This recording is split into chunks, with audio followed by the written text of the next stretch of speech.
So we have the limit as x goes to pi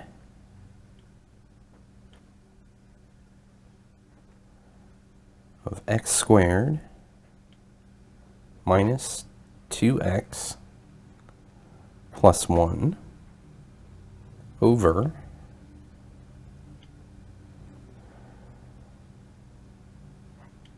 x minus 1 squared.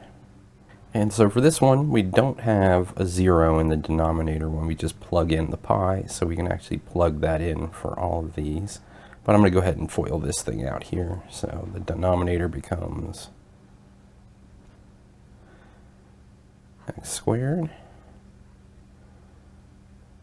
minus 2x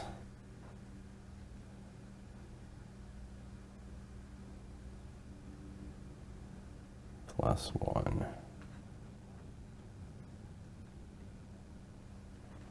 And then when we substitute the pi's in there, this is all just going to equal 1.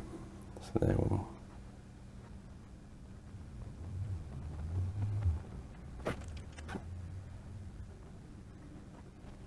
and that's the limit there.